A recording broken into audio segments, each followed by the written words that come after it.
yang memotret tentang umur Aisyah radhiyallahu anha saat menikah dengan Nabi, kemudian dengan sangat bahagia mereka jumpai, ternyata umur Aisyah bukan 7 tahun, bukan 9 tahun.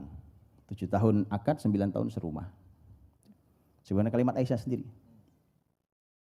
Bukan itu, dari hasil penelitian bla bla bla segala macam, ternyata dijumpai waktu menikah umur Aisyah sudah 18 tahun. Oh, bahagia sekali. Antum tahu dua-duanya salah. Ada satu hadis yang saya pernah dengar dari Syekh Salih Al-Utsaimin hafizahullahu taala. Beliau mengatakan al-imanu hayub dalam hadis yang sahih. Iman itu bikin orang berwibawa.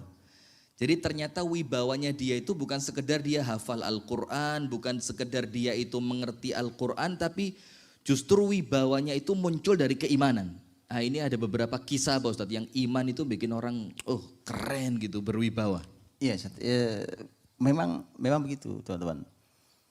Jadi salah satu hikmahnya, ini saya cerita sedikit tentang Ummul Mukminin Aisyah radhiyallahu anha. Jadi ketika ada orang berkomentar negatif, ini ada dua sikap yang salah.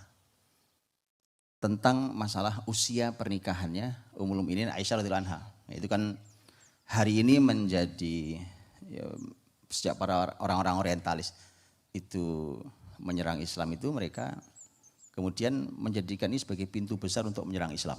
Wah, kalimat-kalimat yang buruk tentang Rasul sallallahu alaihi wasallam. Itu mereka yang menyerang itu. Di sisi lain muslimin mempertahankan diri gitu ya. Dan saya menjumpai bahkan ada orang-orang yang tidak teliti, bahkan ditulis dalam bukunya nih. Ya, ini ustadz-ustadznya ditulis dalam bukunya yang memotret tentang umur Aisyah radhiyallahu anha saat menikah dengan Nabi, kemudian dengan sangat bahagia mereka jumpai, ternyata umur Aisyah bukan 7 tahun, bukan 9 tahun. 7 tahun akad, 9 tahun serumah. Sebenarnya kalimat Aisyah sendiri. Bukan itu, dari hasil penelitian bla bla bla segala macam, ternyata dijumpai waktu menikah umur Aisyah sudah 18 tahun. Oh, bahagia sekali. Antum tahu dua-duanya salah. Jadi kasihan umat ini. Nah, apa yang mau saya potret tentang tadi al-iman tadi itu, al-iman hayub tadi itu. Bukan iman punya wibawa. Saya cuma bilang, yang mengkritik tentang Aisyah, nikah di usia segitu, serumah usia 9 tadi itu. Itu karena kita memotretnya pakai diri kita hari ini. Kita tidak pernah tahu, apalagi ngeritik orang kafir. Kita tidak pernah tahu bahwa iman itu di dalam diri seseorang itu memang membuat orang memiliki wibawa. Makanya boleh perhatikan. Dan karena saya gaulnya sama anak kecil-kecil, ya kan? Anak kecil-kecil. Saya juga masih kecil. Oh gitu, jadi. Iya. Kayak saya gaul sama Saya masih kecil. Itu saya kumpul saya ngajar teman-teman usia SMP, SMA gitu ya. Mereka-mereka yang hidup dengan Quran, dengan syariat ini, mereka belajar syariat ini, mereka coba terapkan dalam hidupnya. Itu mereka, duduklah dengan mereka, ajaklah mereka berbincang. Wallahi Pak, Anda tidak sedang bincang dengan anak SMP. Wallahil azim. Saya sering dialog, saya kalau ngajar bukan ngajar. Saya kalau ngajar itu saya ingin dialog dengan mereka supaya saya tahu sampai di mana mereka. Yang beberapa lama yang belum lama ini, saya isengin mereka. Sebenarnya saya ngajar waktu itu Urjuz Zahmiyah, Sirah Nabawiyah. Kemudian sampailah bahas surat Al-Kahfi itu. Kemudian saya kasih mereka tugas. Saya kasih tugas seminggu. Pekan depan kita ketemu. Tugas seminggu. Saya suruh ngambil hikmah. Hikmah dari 4 kisah yang ada dalam soal Kahfi itu. Saya kasih contoh kisah yang pertama, Ashabul Kahfi. Saya cuma satu pertanyaannya. Oke, ini kan Quran turun untuk Rasul. Ya kan? Karena Rasul duluan yang dengar Al-Kahfi. Dan turun di suasana seperti ini. Ketika Nabi dengar tentang peristiwa Ashabul Kahfi di saat itu, maka itu menjadi solusi, inspirasi, dan segala macam buat Nabi. Ini solusinya, ini inspirasi dan seterusnya. Pertanyaan saya, 3 kisah yang tersisa buat Nabi jadi apa? Lihat itu ya, SMP kelas 2. Atau SMP kelas 2. Pernah ngajar SMP kelas 2? Belum pernah tuh. Jadi beliau belum pernah ngajar. SMP kelas 2. Wallahi Pak, pekan depan mereka nulis. Saya suruh tulis. Saya baca huruf per huruf tulisan mereka. Ada banyak tulisan mereka. Kan itu ada jumlah, ada berapa itu ya? Ada banyak sekali, bukan puluhan. Saya baca tulisan mereka. Saya baca itu ketawa sendiri, senyum sendiri. Kemudian begitu hari H diskusi, saya bilang, sebentar. Saya bilang, saya mau tanya sekalian. Ini kalian buka buku apa? Waktu nulis ini buka buku apa? Karena saya nggak pernah kasih, terserah kalian mau gimana cara nulisnya. Kalian buka buku apa? Karena gini, kenapa saya tanya itu? Saya tahu poin yang ditulis ini ada dalam kitab ini. Poin yang ditulis ini ada dalam kitab ini. Saya tahu. Masya Allah, dalam keadaan antum belum ngajarin ke mereka itu? Ya belum, saya cuma iseng itu buat mereka, iseng. Saya ingin dengar, apakah kalian buka betul kitab itu? Dan saya tidak yakin, antum nggak tahu kitab itu. Dan jawabannya memang tidak tahu. Bagaimana anak 2 SMP diantarkan Allah menuju pemikiran yang itu ditulis oleh ulama. Cikal bakal luar biasa. Dialoglah sama mereka. Bukan sedang dialog dengan, itu bukan hanya dialog. Sampai kadang-kadang tentang ilmu, tentang tema ilmu. Ya, mereka bikin kegiatan, bikin perencanaan, bikin evaluasi, laporan. Laporannya itu persis kayak teman-teman psikolog kalau habis melakukan psikotes, observasi, psikotes itu persis seperti itu. Dibuat detail, bahkan ada diagramnya, deskripsinya sampai kesimpulan akhir. Wallahil adzim.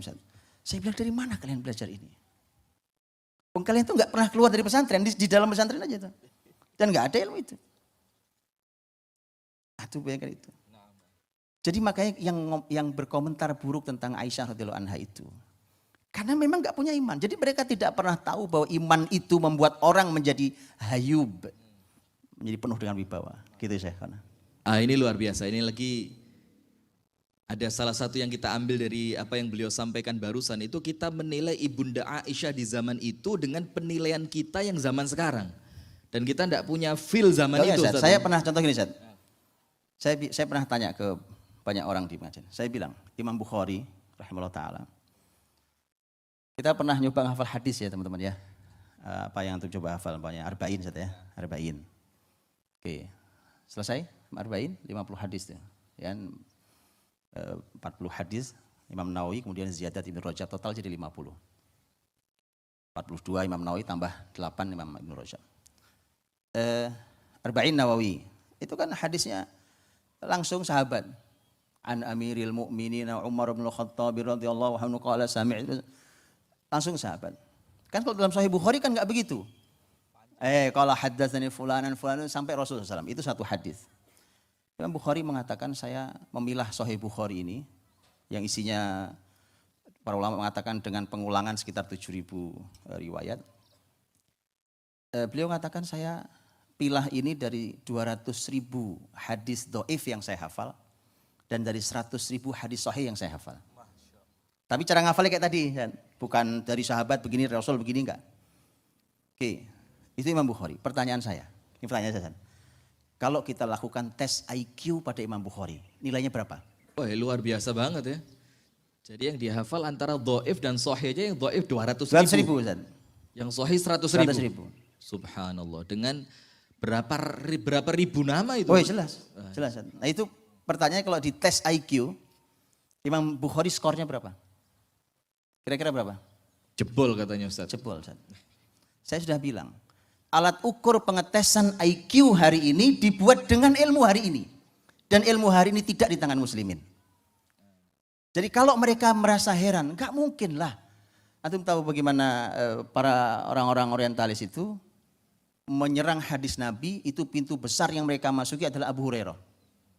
Salah satu keraguan yang mereka buat, syubhat yang mereka buat begini. Bagaimana ceritanya Abu Bakar, Umar, itu orang senior sejak di Mekah. Itu meriwayatkan hadis, jumlahnya cuma kisaran paling enggak nyampe 700. Satu orang tuh enggak nyampe 700, 600 sekian. Bagaimana Abu Hurairah masuk Islam tahun 7 Hijriah, Nabi wafat tahun 11 Hijriah. 4 tahun maksimal ketemu Nabi. Terus kemudian dia bisa menghafal hadis 5.374 hadis. Dibanding sahabat yang dari awal yang dari awal bersama Nabi. Ini cuma 4 tahun. Abu Bakar bersama Nabi 23 tahun. Sempurna. Ya kan?